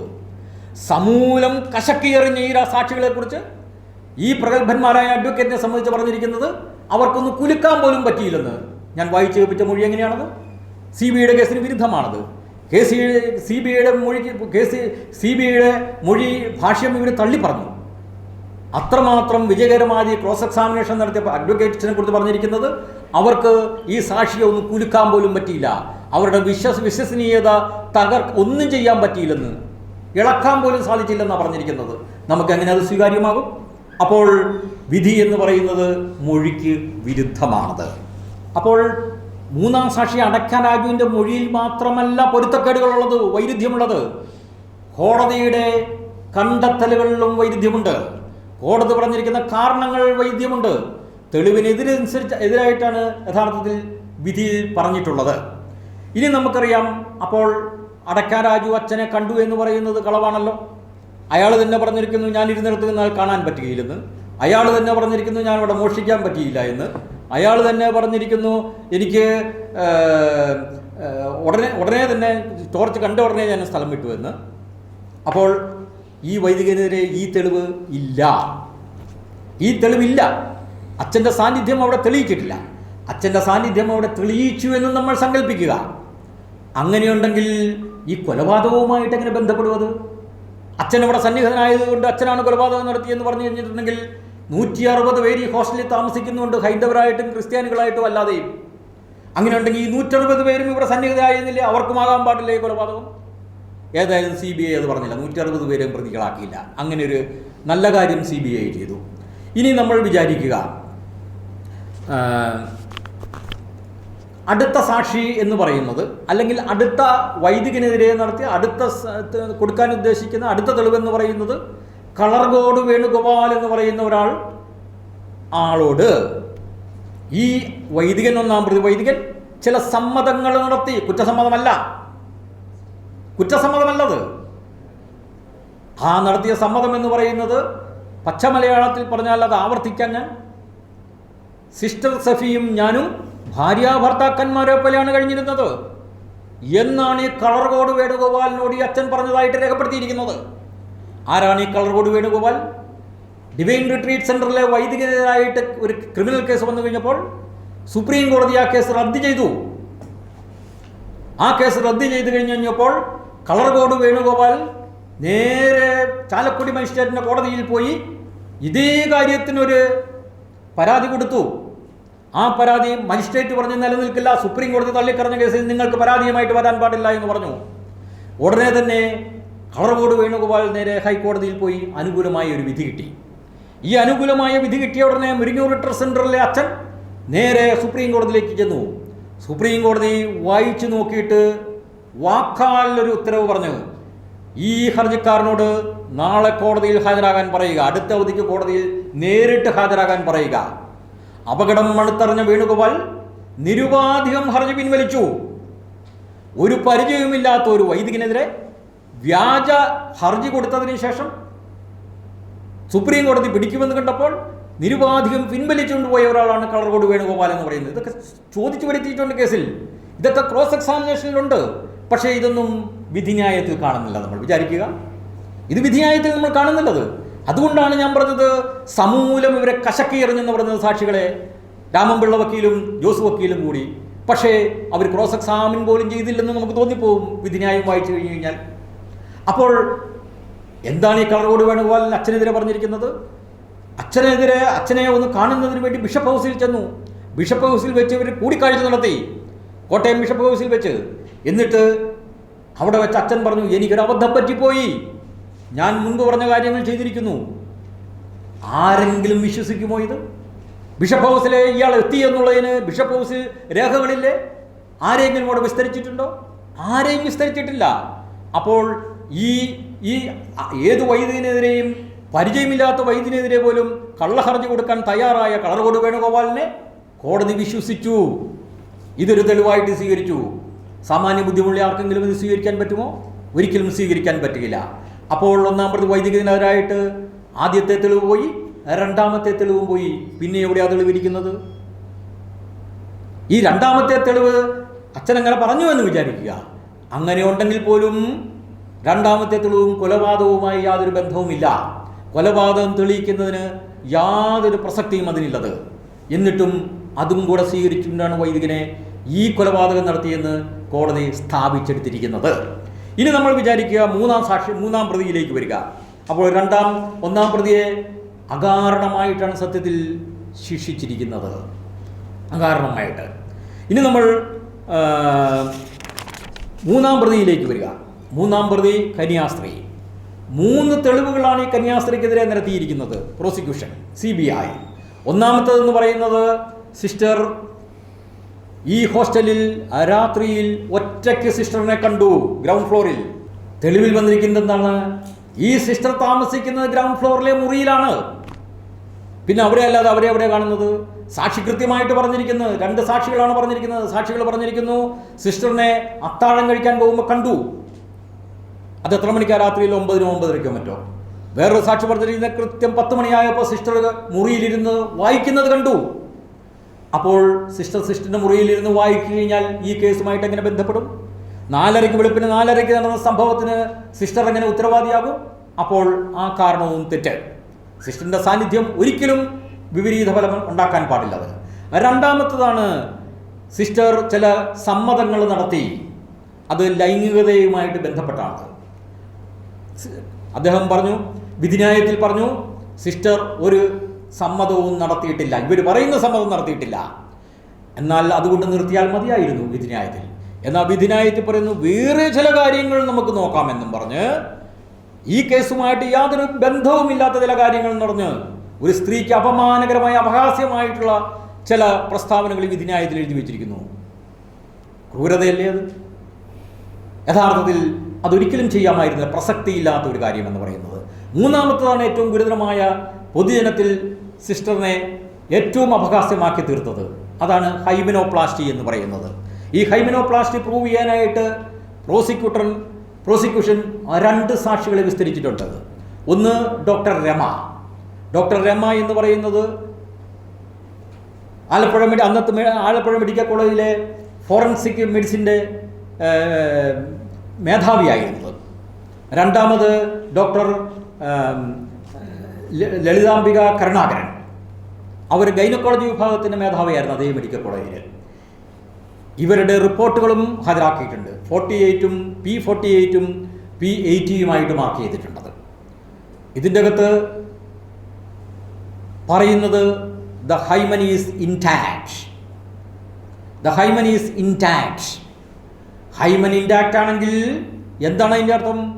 ഇവർ പരിശോധിക്കുമ്പോൾ പോലും സിസ്റ്റർ കന്യകയായിരുന്നു. അപ്പോൾ പിന്നെ എങ്ങനെയാണ് കോടതി പറഞ്ഞത് ഹൈമെനോപ്ലാസ്റ്റി ചെയ്തു എന്ന്? നമുക്ക് നോക്കാം അതിലേക്ക് എന്താ പറഞ്ഞിരിക്കുന്നതെന്ന്. നമ്മൾ ഒരു കാര്യം നമ്മൾ ഓർക്കണം, ഈ വെർജിനിറ്റി ടെസ്റ്റ് കന്യാത്വം എന്ന് പറയുന്നത് കാടത്തമാണത്.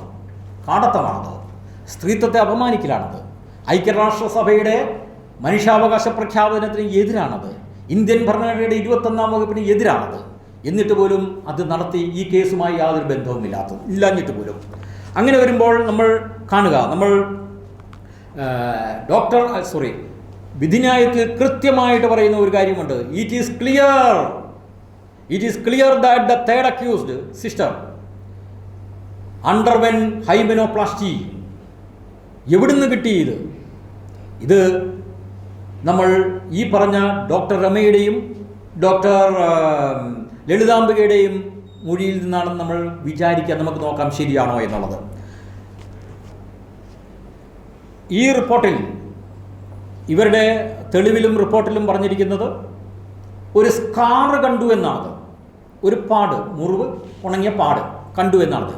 ഇതിൻ്റെ മുഴുപ്പ് ഒരിടത്തും പറഞ്ഞിട്ടില്ല, റിപ്പോർട്ടിലും ഇല്ല, മൊഴിയിലുമില്ലത്. അപ്പോൾ ഇതെന്ത് സ്കാറാണെന്ന് പറഞ്ഞിട്ടില്ലത്. ഈ രേഖയിൽ കാണിച്ചിരിക്കുന്നത് സർജറി എന്നെഴുതിയ ഒരു ക്വസ്റ്റ്യൻ മാർക്ക് ഇട്ടിട്ടുണ്ട്. എന്ന് വെച്ചാൽ എൻ്റെ അർത്ഥം എന്താണത്? ഞങ്ങൾക്ക് ഉറപ്പില്ല, ഞങ്ങൾക്ക് അറിയില്ല എന്നാണ് എഴുതിയിരിക്കുന്നത്. എന്തുകൊണ്ടാണ് ഈ സ്കാർ ഉണ്ടായതെന്ന് എന്നാണ് ഈ ക്വസ്റ്റ്യൻ മാർക്കിൻ്റെ അർത്ഥം. ഡോക്ടർ രമയോട് കൃത്യമായിട്ട് ചോദിച്ചിട്ടുണ്ടത്. അപ്പോൾ ഇവർക്ക് സർജറി നടത്തിയോ എന്ന് പോലും അറിവില്ല, സർജറി നടത്തിയിട്ടുണ്ടെന്ന് പോലും പറഞ്ഞിട്ടില്ല.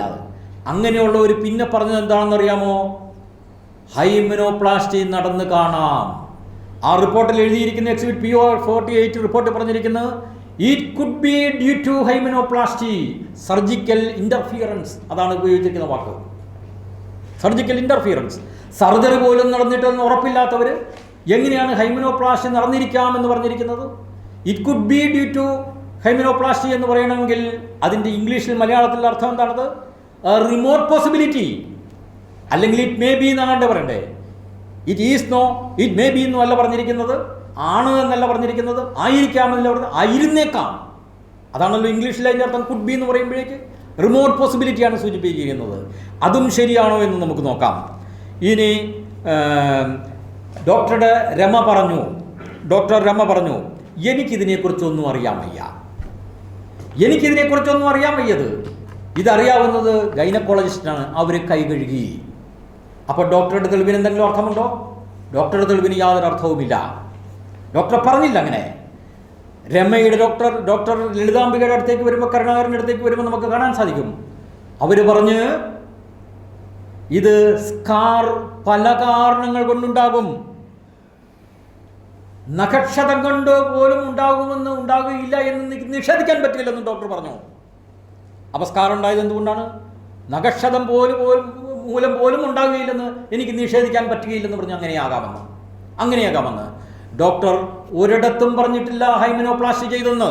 ഡോക്ടറുടെ മൊഴി കൃത്യമായിട്ട് എഴുതിയിരിക്കുന്നു. ഡോക്ടർ പറഞ്ഞിരിക്കുന്നത് ഹൈമനോപ്ലാസ്റ്റി നടത്തിയെന്ന് ഞാൻ പറഞ്ഞിട്ടില്ല. ഡോക്ടർ ലളിതാംബിക കരുണാകരൻ്റെ തെളിവാണത്, മൊഴിയാണ് ഞാൻ പറയുന്നത്. ഹൈമനോപ്ലാസ്റ്റി നടത്തിയെന്ന് ഞങ്ങൾ പറഞ്ഞിട്ടില്ല.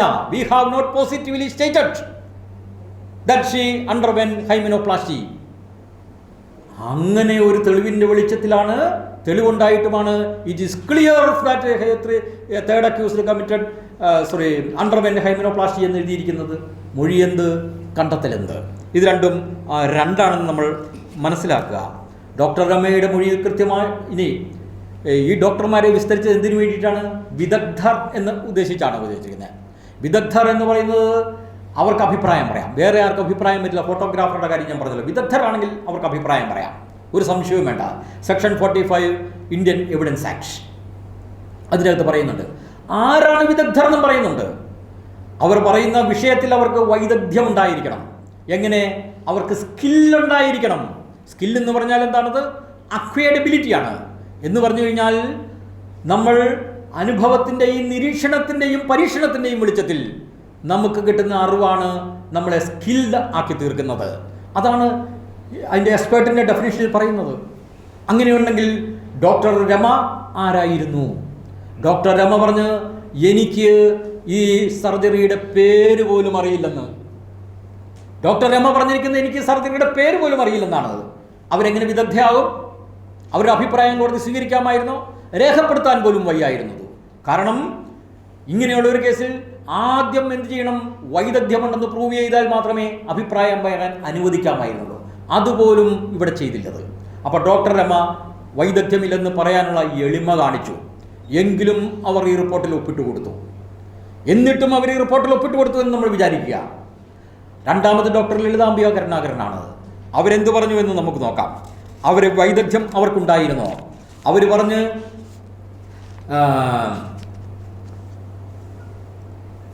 പറഞ്ഞിരിക്കുന്നത് ഇങ്ങനെയാണത്: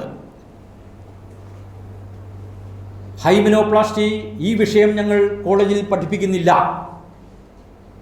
ഞാൻ ഒരു കാലത്തും ഇത് കണ്ടിട്ടില്ല, ചെയ്തിട്ടില്ല. ഇത് ചെയ്യുന്നത് പ്ലാസ്റ്റിക് സർജൻസ് ആണ്. അത് അപ്പോൾ ഇവരൊരു കാലത്തും പഠിച്ചിട്ടില്ല, പഠിപ്പിച്ചിട്ടുമില്ല, കണ്ടിട്ടുമില്ലാത്ത ഹൈമനോപ്ലാസ്റ്റി ചെയ്തിരിക്കാമെന്ന് ഇവരെഴുതുന്നതിൻ്റെ ഔചിത്യം എന്താണത്? ഈ സാക്ഷി കടുങ്കൈയാണ് ചെയ്തത്. ഒരു സ്ത്രീയെക്കുറിച്ചാണ് ഇവരെഴുതിയതെന്ന് സ്ത്രീയായി ഇവർ ആലോചിക്കേണ്ടതായിരുന്നത്. അവർ അതുപോലും ആലോചിക്കുകയാണ് it could be due to hymenoplasty എന്ന് എഴുതി വെച്ചിരിക്കുന്നത്. അങ്ങനെ തെളിവിൽ ഇവർക്ക് യാതൊരു വൈദഗ്ധ്യവുമില്ലെന്ന് ഇവർ സ്വയം തെളിയിച്ചു. എന്നിട്ടും വിധിന്യായത്തിൽ എഴുതി it is clear that the third accused underwent hymenoplasty എന്ന്. അപ്പോൾ യാതൊരു അടിസ്ഥാനവും അതിനില്ല എന്ന് നമുക്ക്. അപ്പോൾ സിസ്റ്ററിനെതിരെ 3 തെളിവുകളും നിലനിൽക്കുകയില്ല. സിസ്റ്ററിനെതിരായിട്ടുള്ള 3 തെളിവുകളും നിലനിൽക്കുകയില്ല. ഈ 3 തെളിവും നിലനിൽക്കുന്നു കരുതിയാൽ പോലും കൊലപാതകവുമായി ഇതിന് യാതൊരു ബന്ധവുമില്ല. കൊലപാതകം എങ്ങനെ തെളിയിക്കും? ഈ 3 കാര്യങ്ങൾ തെളിയിക്കാൻ പറ്റുകയില്ല. നമ്മൾ ഒരു കാര്യം ഓർക്കുക, ഇതല്ലാതെ മറ്റനേകം കാര്യങ്ങൾ നമുക്ക് ഈ കേസിൽ വൈരുദ്ധ്യം നമുക്ക് കാണാൻ സാധിക്കും. നമുക്കിവിടെ പരാമർശിക്കാനും സാധിക്കുകയില്ലത്. ഈ വിചാരണയിൽ ഇന്ത്യൻ ഭരണഘടനയുടെ 21-ാം വകുപ്പ് നിർദാക്ഷിണ്യം ലംഘിക്കപ്പെട്ടു. ക്രിമിനൽ നടപടി നിയമത്തിൻ്റെ പ്രസക്തമായ എല്ലാ വകുപ്പുകളും പ്രത്യേകിച്ച് സെക്ഷൻ 162 ലംഘിക്കപ്പെട്ടു. വിസ്തരിക്കാത്ത സാക്ഷിയുടെ മൊഴി, പോലീസിന് കൊടുത്ത മൊഴി അന്വേഷണ ഉദ്യോഗസ്ഥരുടെ മുഴുവനായും രേഖപ്പെടുത്തി തെളിവിൻ്റെ ഭാഗമാക്കി. ഇന്ത്യൻ തെളിവ് നിയമത്തിൻ്റെ സെക്ഷൻ 18, 19, 21 അതുകൂടാതെ 45, 47, 145, 157 ഈ വകുപ്പുകളെല്ലാം യാതൊരു തടസ്സവും കൂടാതെ ലംഘിക്കപ്പെട്ടു. അങ്ങനെയാണ് ഇതിന് വിചാരണ നടത്തിയത്. അപ്പോൾ ഫെയർ ട്രയൽ ഉണ്ടായിരുന്നു. ഞാൻ തുടക്കത്തിലേ പറഞ്ഞ് ബഹുമാനീയനായ പ്രോസിക്യൂട്ടർ കുറ്റപത്രം പോലും വായിക്കാതെയാണ് വിചാരണ നടത്തിയത്. കുറ്റപത്രത്തിൽ ഇങ്ങനെയൊരു ഒമിഷൻ ഉണ്ടെന്ന്, കൊലപാതകമാണെന്ന് പോലും പറഞ്ഞിട്ടില്ല എന്ന്, പ്രതികൾ കൊലപാതകം നടത്തിയിട്ടില്ല എന്ന് പറഞ്ഞിട്ട് പോലും തിരിച്ചറിയാനായിട്ട് ഇതിനകത്തെ പ്രോസിക്യൂട്ടർക്ക് സാധിച്ചില്ല എന്നുള്ളത് ദയനീയമാണത്. ഇനി ഈ സാക്ഷികളെ, പ്രോസിക്യൂഷൻ സാക്ഷികളെ വിസ്തരിക്കുമ്പോൾ പ്രതിഭാഗം അഭിഭാഷകർ ഏതാണ്ട് 30ഓളം തടസ്സങ്ങൾ ഉന്നയിച്ച് ചോദ്യം ചോദിക്കുന്നതിന്. ഈ 30ഓളം തടസ്സങ്ങൾ കോടതി എന്നിട്ടും ആ ചോദ്യങ്ങൾ അനുവദിച്ചു ഉത്തരം രേഖപ്പെടുത്താൻ പാടില്ലായിരുന്നത് രേഖപ്പെടുത്തിയിട്ട് അദ്ദേഹം പറഞ്ഞിരിക്കുന്നത് എന്താണെന്നറിയാവോ? ഇതിൻ്റെ അഡ്മിസിബിലിറ്റി, സ്വീകാര്യത നമുക്ക് പിന്നീട് തീരുമാനിക്കാം. ഒരൊറ്റ ചോദ്യം പോലും അദ്ദേഹം സസ്റ്റെയിൻ ചെയ്തില്ല, തടസ്സം സമ്മതിച്ചില്ല. എന്നിട്ടോ ഈ ഒരൊറ്റ ചോദ്യത്തിനും ഒരു ഉത്തരം ഈ വിധിന്യായത്തിൽ ഒരിടത്തുമില്ല. ഒരിടത്ത് പോലും ഇതിന് തീരുമാനം അദ്ദേഹം എഴുതിയിട്ടില്ല. ഈ 30ഓളം ചോദ്യങ്ങളുള്ളത്. അപ്പോൾ എവിടെ പോയി നമ്മുടെ വിധിന്യായം എന്ന് നമ്മൾ മനസ്സിലാക്കുക. നമുക്ക് അവസാനിപ്പിക്കാം. 1, പ്രതികൾ സിസ്റ്റർ അഭയെ കൊല ചെയ്തു എന്ന് കുറ്റപത്രത്തിൽ ഇല്ല. അങ്ങനെ ഉണ്ടെന്നുള്ളത് സങ്കല്പം മാത്രം. പ്രതികൾ സിസ്റ്റർ അഭയെ കൊലപ്പെടുത്തി എന്ന് ചോദിച്ചിട്ടില്ല. അങ്ങനെ ഉണ്ടെന്നുള്ളത് സങ്കല്പം മാത്രം. സിസ്റ്റർ അഭയുടെ മരണം കൊലപാതകമാണെന്ന് യഥാർത്ഥത്തിൽ വിധിയിൽ കാരണസഹിതം പറഞ്ഞിട്ടുണ്ടെന്നുള്ളത് സങ്കല്പം മാത്രം. ഒന്നാം പ്രതിയെ മൂന്നാം സാക്ഷി അടക്ക രാജു സംഭവ സ്ഥലത്ത് കണ്ടു എന്നതിന് തെളിവില്ലെന്ന് മാത്രമല്ല, വിരുദ്ധമായിട്ടാണ് തെളിവ്. കണ്ടു എന്നുള്ളത് സങ്കല്പം മാത്രം. മൂന്നാം പ്രതി കന്യാചർമ്മം വെച്ചുപിടിപ്പിച്ചു എന്നുള്ളതിന് യാതൊരു അടിസ്ഥാനവും തെളിവിലില്ല. വെച്ചുപിടിപ്പിച്ചു എന്നുള്ളത് സങ്കല്പം മാത്രം. അങ്ങനെ സങ്കല്പങ്ങൾ കൊണ്ട് പടുത്തുയർത്തിയ ഒരു വിധിന്യായമാണത്. അങ്ങനെയുള്ള ഒരു വിധിന്യായത്തിൻ്റെ ബലത്തിലാണ് ഈ 2 പ്രതികളും കൊലപാതകം നടത്തിയെന്നും അവർ ജീവപര്യന്തം തടവിന് അർഹരാണെന്നും കോടതി വിധിച്ചത്. ഒരു കാര്യം കൂടെ നമ്മൾ പറയുക. കോടതിക്ക് സത്യത്തിൽ ഈ 10-30 ചോദ്യങ്ങൾ അഭിഭാഷകർ ചോദിച്ചപ്പോൾ അതിൻ്റെ തീരുമാനമെടുക്കുന്നതിന് സമയം കണ്ടെത്താനായില്ലത്. പക്ഷേ വേറൊരു കാര്യത്തിന് സമയം കണ്ടെത്തി. ഈ കോടതിയിൽ വരാത്തവർ, വിചാരണ ചെയ്യപ്പെടാത്തവർ, സാക്ഷിയാകാത്തവർ, അവരെക്കുറിച്ച് ഈ കോടതിയിൽ ചില പരാമർശങ്ങൾ വിധിന്യായത്തിൽ പറഞ്ഞിട്ടുണ്ടത് കോടതി കണ്ടിട്ട് പോലുമില്ല. ജീവിച്ചിരിക്കുന്നവരും മരിച്ചവരുമുണ്ട്. അവരെ വിമർശിച്ചിരിക്കുന്നത് ഒരു വിധിന്യായത്തിൽ ഉപയോഗിക്കാൻ പാടില്ലാത്ത വാക്കുകളാണ് ഉപയോഗിച്ചിരിക്കുന്നത്. ഇതിൻ്റെ മുൻ അന്വേഷണ ഉദ്യോഗസ്ഥന്മാരെ ഒന്നിച്ചു കൂട്ടി പറഞ്ഞിരിക്കുന്നത് എന്താണെന്ന് അറിയോ? അവർ തെമ്മാടികളാണെന്ന്. റോക്സ്. ഇതാണ് ഒരു വിധിന്യായത്തിൽ ഈ വിധിന്യായത്തിൽ എഴുതിയിരിക്കുന്നത്. ഇതിനു മുമ്പ് ഞാൻ അങ്ങനെ ഒരു വാക്കാരും ഉപയോഗിച്ച് കണ്ടിട്ടുള്ളത്. എന്തെങ്കിലും ആകട്ടെ. അപ്പോൾ അവസാനമായിട്ട് ഒരൊറ്റ കാര്യം മാത്രം. അടക്ക രാജുവിൻ്റെ സമ്മതം അനുസരിച്ചും CBIയുടെ കേസനുസരിച്ചും സംഭവം നടക്കുന്ന സമയം, ഈ സംഭവ സമയത്തിന് തൊട്ടു ചേർന്ന് ഉണ്ടായിരുന്ന ഏക മനുഷ്യൻ അടക്ക രാജു. പറഞ്ഞു, ഞാൻ 5 മണി വരെ അവിടെ പമ്മിയിരുന്നെന്ന്. പ്രോസിക്യൂഷൻ അനുസരിച്ച്, കുറ്റപത്രം അനുസരിച്ച് സംഭവം നടക്കുന്നത് 4:15-നും 5-നും ഇടയ്ക്ക്. 5 മണിക്ക് സൈറൻ കയറ്റപ്പോഴാണ് ഞാൻ സ്ഥലം വിട്ടതെന്ന് അടക്ക രാജു പിന്നീട് പറഞ്ഞത്. അപ്പോൾ സംഭവം നടക്കുമ്പോൾ അടക്ക രാജു അവിടെയുണ്ട്. അത് തന്നെയാണ് ആരുടെ കേസ്? CBIയുടെ കേസും. അപ്പോൾ CBIയുടെ കേസനുസരിച്ചും അടക്ക രാജുവിൻ്റെ കേസനുസരിച്ചും സംഭവം നടക്കുന്ന സമയം തൊട്ടു ചേർന്ന ആരുണ്ട്? അടക്ക രാജു ഉണ്ട്. അങ്ങനെയുണ്ടെങ്കിൽ അടക്ക രാജു എങ്ങനെ ഈ സംഭവം അറിയാതിരിക്കും? അടക്ക രാജുവിന് നേരിട്ടറിയാം. അടക്ക രാജു കോടതിയിൽ സത്യം പറഞ്ഞില്ലെന്ന് മാത്രമല്ല, ആദ്യാവസാനം അയാൾ കളവ് പറഞ്ഞു. അയാൾ മോഷണം നടത്തുന്ന ആൾ മാത്രമല്ല, കളവ് പറയുന്ന ആൾ കൂടിയാണ്. കൃത്യമായി ആദ്യാവസാനം അയാൾ കളവാണ് പറഞ്ഞിരിക്കുന്നത്. അപ്പോൾ ഇതിനുത്തരം CBI ഇനിയും പറയേണ്ടി വരും. CBI ഇനിയും പറയണം. ഈ കൃത്യസമയത്ത് അവിടെ ഉണ്ടായിരുന്ന ഏക മനുഷ്യൻ ഈ അടക്കാ രാജുവാണെന്ന് പ്രോസിക്യൂഷനും അടക്കാ രാജുവും സമ്മതിക്കുമ്പോൾ എങ്ങനെ ഇയാൾ സത്യം പറഞ്ഞില്ല, എന്തുകൊണ്ട് ഇയാൾ ആദ്യ അവസാനം കളവ് പറഞ്ഞു എന്നുള്ളതിൻ്റെ ഉത്തരം CBI പറയേണ്ടി വരും ഇന്നില്ലെങ്കിൽ നാളെ. അതിന് യാതൊരു സംശയവും വേണ്ട. അവസാനമായി ഒരൊറ്റ വാക്ക്: കൃത്രിമമായി ഉണ്ടാക്കിയ കേസ്, കളവായി ഉണ്ടാക്കിയ തെളിവ്, തെറ്റായി എഴുതിയ വിധി. ഇതാണ് സിസ്റ്റർ അഭയയുടെ കൊലപാതകവുമായി എന്ന് പറയുന്ന കേസുമായി ബന്ധപ്പെട്ട് നമുക്ക് നമ്മുടെ വിശകലനത്തിൻ്റെ ആകത്തുക എന്ന് പറയുന്നത്. കൃത്രിമമായ കേസ്, കളവായ തെളിവ്, തെറ്റായ വിധി.